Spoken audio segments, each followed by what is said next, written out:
What should I do? At this rate, the concert will be. There are only 10 minutes until you're on stage. What are you going to do? Since I was a child, I admired an incredible female violinist who played the music I dreamed of. She was always my goal, my idol, and the ideal woman to me. But just before her final concert, a lighting fixture backstage fell and hit her. Ugh! A faint groan escaped her as she laid in my arms. Upon closer look, I saw that a piece of debris was lodged in her ankle. Her dress was also torn badly, making it impossible for her to go on stage like this. I'll do it. What? With that injury and that dress? But this is my last performance. I can't fail. Please, let me go.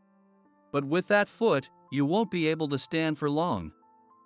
And look, the bandages are peeking out from under your dress. It'll look to the audience like you were in an accident. But still. Seeing her eyes well up with tears, I made up my mind. I'll handle this. What? What are you talking about? You're useless. What could you possibly do? Travis, the manager, looked at me with frustration. I was just a janitor to him. But what happened next would be a miracle I'd remember forever. My name is Kenneth, and I work part-time as a janitor at a music foundation. In the concert hall, where performances are usually held, I clean the auditorium, the dressing rooms, and the storage areas. I like to gaze at the empty hall during breaks. The vast, empty hall is completely silent, untouched by outside noise. In this space, I feel as if I'm alone in this grand, luxurious area. If only I could perform in a hall this big, it would feel amazing. I thought to myself as I looked at my fingers that didn't move quite the way I wanted.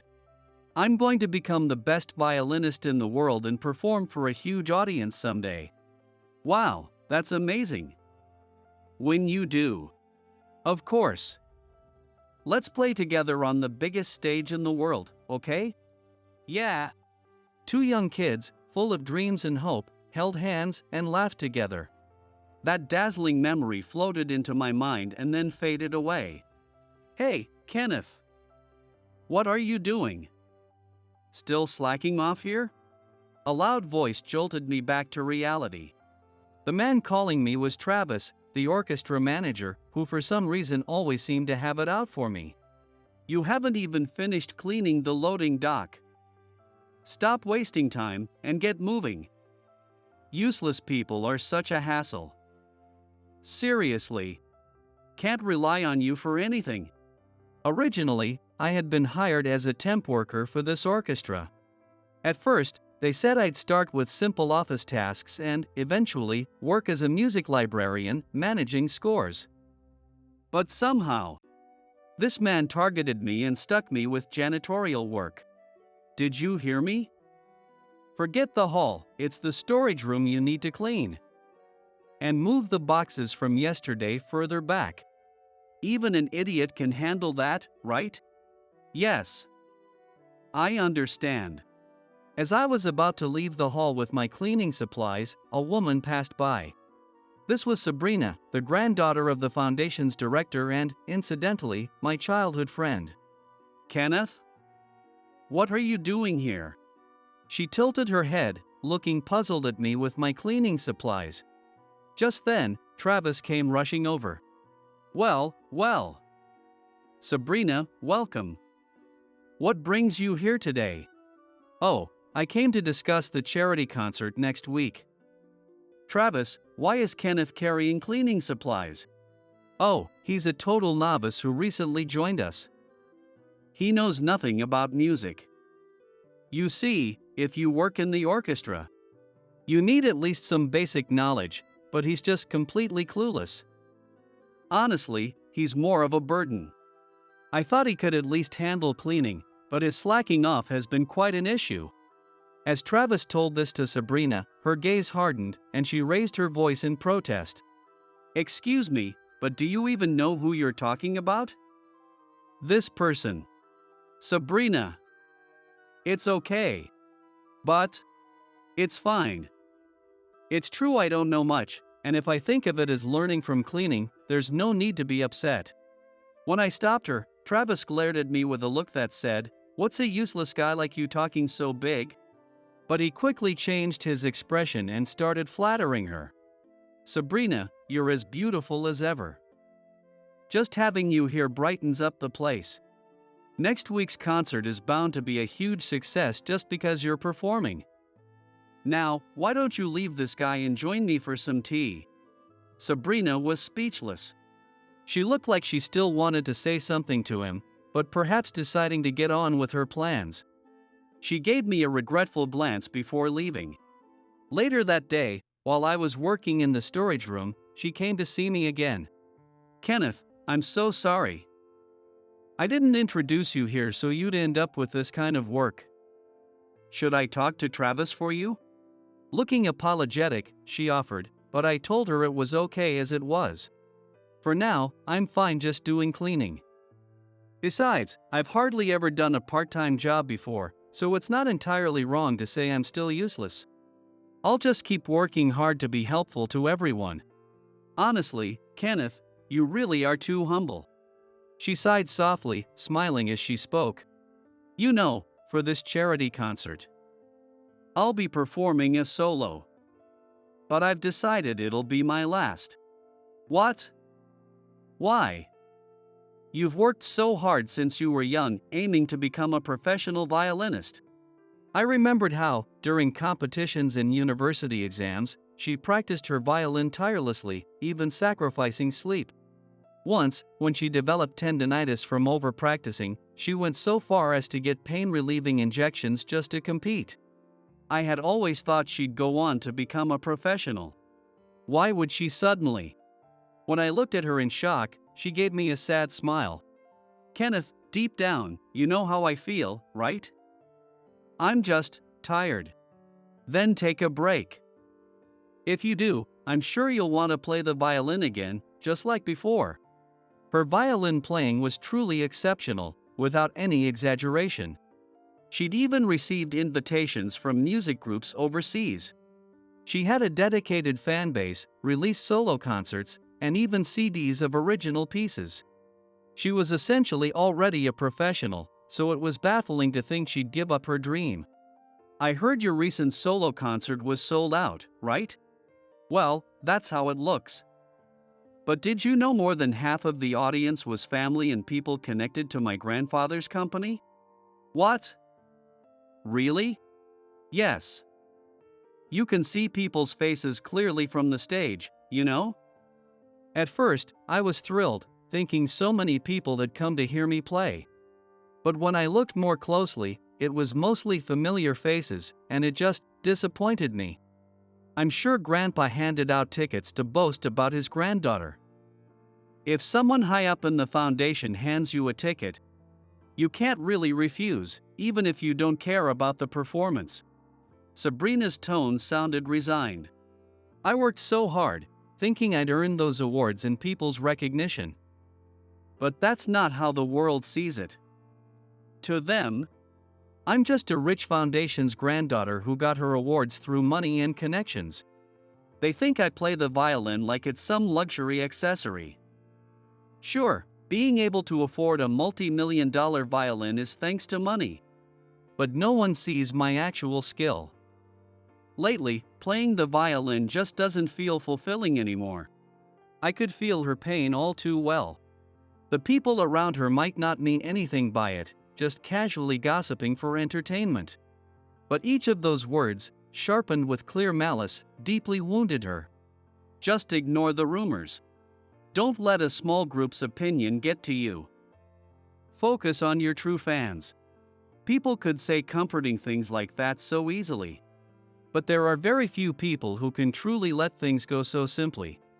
Honestly, I had noticed that your playing has seemed a bit lifeless lately. Right? That's why I think it's time to let go. Of course, I'll still perform for places like nursing homes. That's something I find fulfilling. I see. I've always loved your music, so it'll be hard to let it go.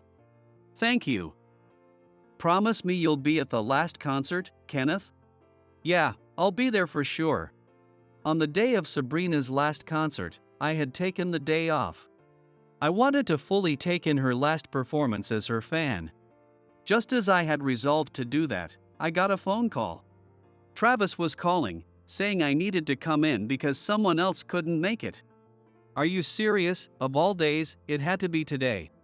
An underling like you doesn't get to put in for days off.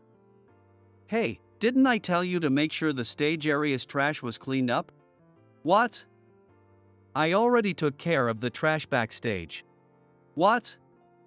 Don't lie. When I came in this morning, garbage was scattered everywhere, and it was a hassle to clean up. Make sure you take all that trash to the dump area. Although something felt off, I headed backstage as told to move the trash. Today's charity concert was structured with an orchestra performance in the first half, followed by Sabrina's solo in the second half. Since many performers would be walking around with their instruments backstage, any trash would make it difficult to pass through. I decided to finish up quickly so I could listen properly to her solo performance. Kenneth, there you are. I was worried you wouldn't come since I couldn't see you. Sabrina stood there in her performance attire, giving me a slightly awkward smile. She must be nervous. No way would I miss your last concert. I'll finish up here and listen from my front row seat. Thank you. Since it's my last time, I feel like I absolutely can't mess up, and that's making me nervous. Look at my hands, they're shaking so much. But seeing you here somehow made me feel calmer. She smiled, holding her trembling hands. Then, she looked curiously at the trash bag I was holding. What's with that trash bag? Oh, Travis told me I need to take all the trash around here to the dump area. It'd just get in everyone's way otherwise, right? Now. Then let me help you out a little to distract myself. What? No, Sabrina, it's fine. Oh, it's all right. I just felt like moving around a bit. Without a second thought, she reached for the large trash bag in her dress. Worried her beautiful dress might get dirty, I quickly tried to stop her. Just then, a towering stage light toppled toward her. Look out! I instinctively jumped forward to shield her. We both tumbled together onto the pile of trash bags. A loud crashing sound echoed through the backstage as the light hit the floor. Ugh! A small groan escaped her as she laid in my arms. Upon closer look, I saw a shard lodged in her ankle. Sabrina! Are you all right? Panicking, I realized it was a piece from the shattered light. Her dress was badly torn, and the wound looked painful. We need to treat this right away. I lifted her up and rushed to the medical room.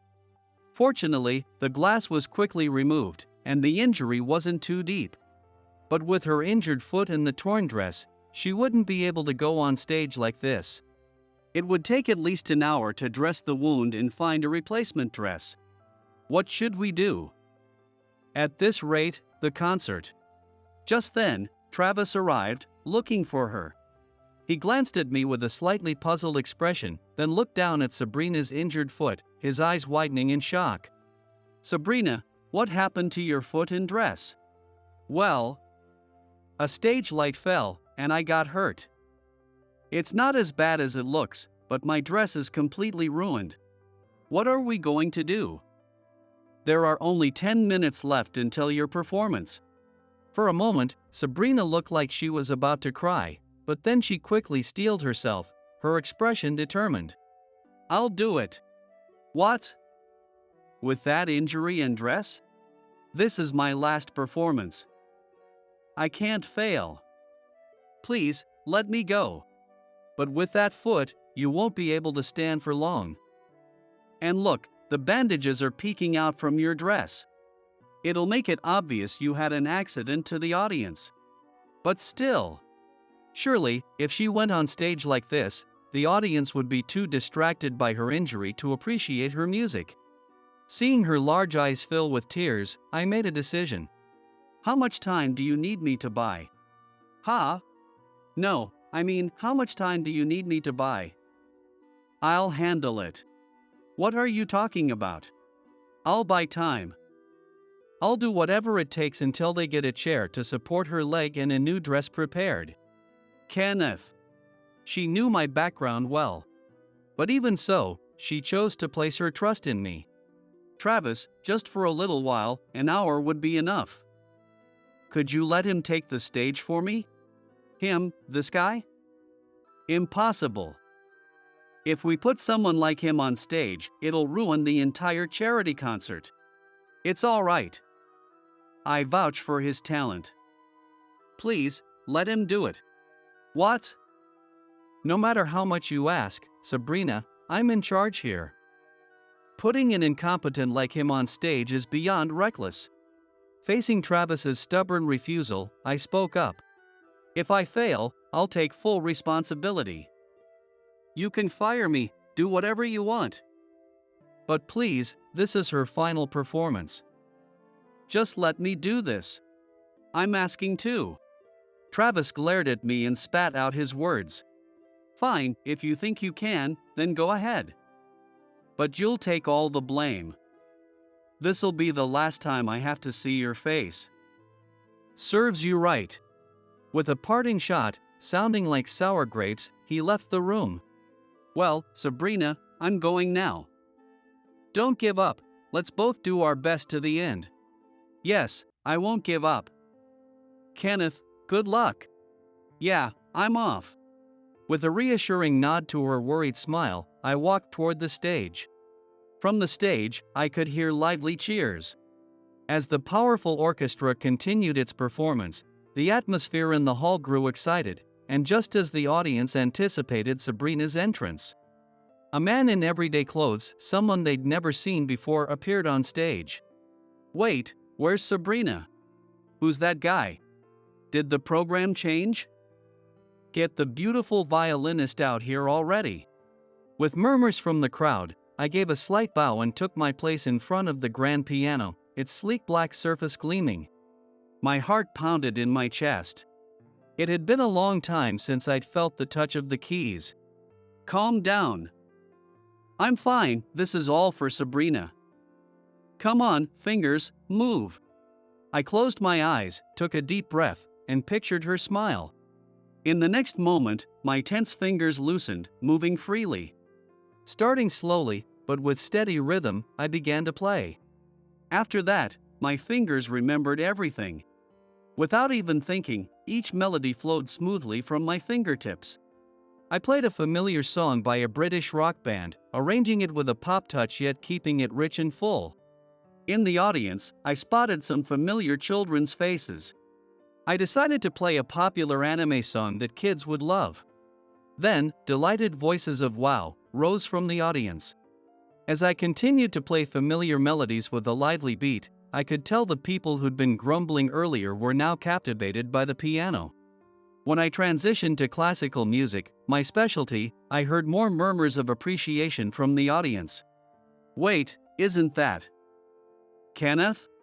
Oh, right. He's that famous pianist they used to call a genius, isn't he? I know him. He used to perform with a renowned orchestra in Germany. Yes, I'd once set records in national competitions and had been known as a prodigy pianist. From a young age, I attended a local music school. Though I grew up in an ordinary family, where piano or violin lessons were seen as things only wealthy kids could do, I'd begged to join simply because a cute girl in the neighborhood was attending that school. That girl was Sabrina. At first, I only wanted to accompany her violin playing, which was why I started piano. But the more I practiced, the more I realized how much I loved it. Before I knew it, we'd become close, sharing our dreams for the future. I'm going to become the world's greatest violinist and perform in front of countless people someday. Wow, that's amazing. When that happens, will you let me accompany you? Of course. Let's play together on the world's biggest stage. Yeah. With that shared dream, she and I worked hard, hoping to one day stand on the same stage. Especially me, I swept through countless competitions, even gaining a reputation as a prodigy. Right after graduating from music school, I was noticed by a world-renowned conductor, and before long, I was performing with one of the most famous orchestras in the world. Back then, I had no doubt I'd become a professional pianist, performing on stages across the globe.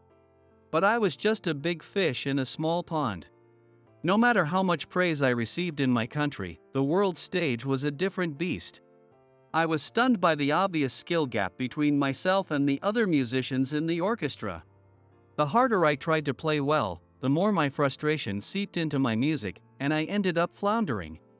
The constant pressure led to small mistakes, and those around me grew critical. Is he really the guy who dominated all those competitions back home? Must have been dreaming. Japan has great food, but talent? Not so much. His playing lacks any spark. It's boring, no excitement. He's done for. Each harsh criticism drained my spirit. And then, in a major concert, I made a catastrophic mistake.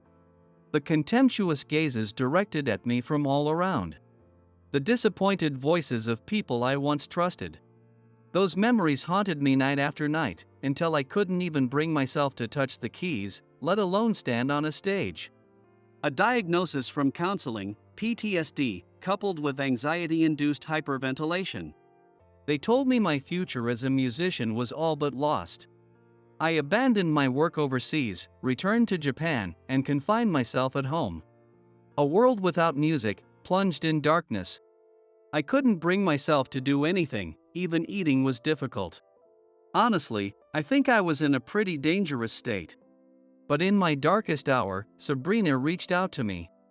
At first, I couldn't even get out of bed, but she was patient, persistent. She brought me meals, cleaned my room, and slowly coaxed me outside with light-hearted conversations. Take it slow. You love music, don't you, Kenneth? If you stay connected to the sound, one day, your worn-out heart will start to heal. She said this with a gentle smile. She was always my savior, my understanding friend, my closest companion. For her new beginning, I wanted this concert to end on the highest note. With that thought in mind, I realized, here on stage, I had finally overcome one of my own barriers. Ha ha. I'm so happy. The words slipped out before I knew it. It seemed my emotions were pouring into the music, and the audience was watching, their eyes shining with enjoyment. As I wrapped up with a final, grand flourish, the audience rose to a standing ovation. The hall was filled with thunderous applause, and I was so moved, I couldn't speak. When I glanced toward the side of the stage, I saw her in tears. It seemed she'd managed to change into a beautiful white dress just in time. I picked up the microphone by the piano and addressed the audience. Thank you so much for listening to my impromptu performance today. I had been performing overseas, but due to certain reasons, I couldn't bring myself to play piano anymore. But tonight, I got to play for you, and it's all thanks to her. Let me introduce you to the greatest violinist in my world, who saved me, Sabrina. I escorted her from the side of the stage, bringing her back out under the spotlight. With a beaming smile, she bowed to the audience. Sabrina, if you're willing, could we perform together, like old times? I'd love to. We began with the sonata for piano and violin that we used to practice as kids, followed by many other pieces we performed as a duet. Everyone was captivated by the way our music intertwined, the perfect harmony we created together. When our performance ended, the applause from the audience continued, unending. Sabrina and I both bowed deeply to the crowd. Kenneth, thank you so much. Because of you, I was able to give the best performance I could for my last time. I have no regrets. After all, I got to play with you again. This is the best memory of my violin career. No, it's thanks to you, Sabrina, that I could play piano again. You've been there for me this whole time. I really appreciate it. Your piano is truly the best. Kenneth, if you don't mind, would you perform with me again someday? Of course. I'll play with you anytime, Sabrina. Thank you so much. She was genuinely overjoyed, as if my overcoming my trauma meant as much to her as it did to me. And with the audience's relentless calls for an encore, we played again, side by side. The audience's smiles, their cheers, and the smile of the person I cared for most. I engraved this day into my heart, a memory I would cherish forever. A few days later, the foundation sent an investigation team to look into the incident with Sabrina's injury. Based on the circumstances and security camera footage, it was discovered that Travis was responsible. Apparently, he had been resentful since my hiring at the Music Foundation, with her grandfather, who was the chairman of the foundation, Mr. Moore, involved. Travis believed I'd been hired through connections with the chairman, and he saw me as a threat to his future position as stage manager. Though he hadn't intended to hurt her, he admitted he'd hoped to intimidate me. To me, her grandfather was just a familiar face from my childhood, like any neighborly grandfather. There had been no favoritism or special treatment. When Travis learned from our manager that I'd once been a famous pianist, he was left utterly stunned. "So, you're that renowned pianist they called a genius?" I had no idea. "Well, it's been a long time since I last performed in Japan. Turns out, we were both just music lovers all along." Where did I go wrong? It's embarrassing. My past actions can't be forgiven, but I'm really sorry. Your playing was incredible. I could never compare. Ha, I'm pathetic. Travis, there's no hierarchy in music. I know how much you love it. Ugh, you're such a good guy, you know that? With a serious expression, Travis looked at me and muttered, fighting back tears, "I'm sorry. I'm really glad your hands are okay." After that, Travis left the orchestra. No one knows where he went, but I hope he's still involved with music. I was officially hired by the Music Foundation, now overseeing score management as a librarian as originally intended. My piano performance that night received praise, and I now perform in concerts as a pianist. Whenever I play, she's by my side. Since then, she also joined the orchestra and now works as its music director. Surprisingly, she's a natural at it. The way she commands even the most seasoned musicians has earned her the nickname the Empress, no longer just the lady. Since that day, we've been partners, both professionally and personally. Having seen each other through the highs and lows, we share a bond of complete openness and trust. When we play our instruments, it's as if our thoughts transcend words. Music has been the core of my life.